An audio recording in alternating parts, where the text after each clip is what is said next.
I am David Attenborough, and I am 93. I've had the most extraordinary life. It's only now that I appreciate how extraordinary. The living world is a unique and spectacular marvel. Yet the way we humans live on Earth is sending it into a decline. Human beings have overrun the world.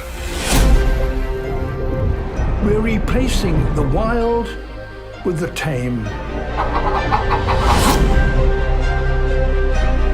This film is my witness statement and my vision of the future. The story of how we came to make this our greatest mistake.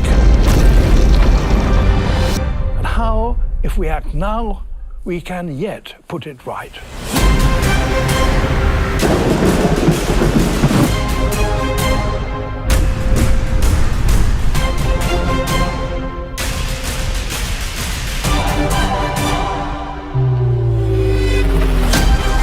Our planet is headed for disaster.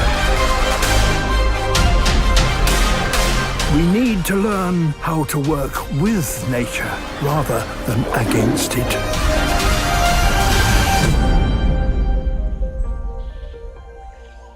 And I'm going to tell you how.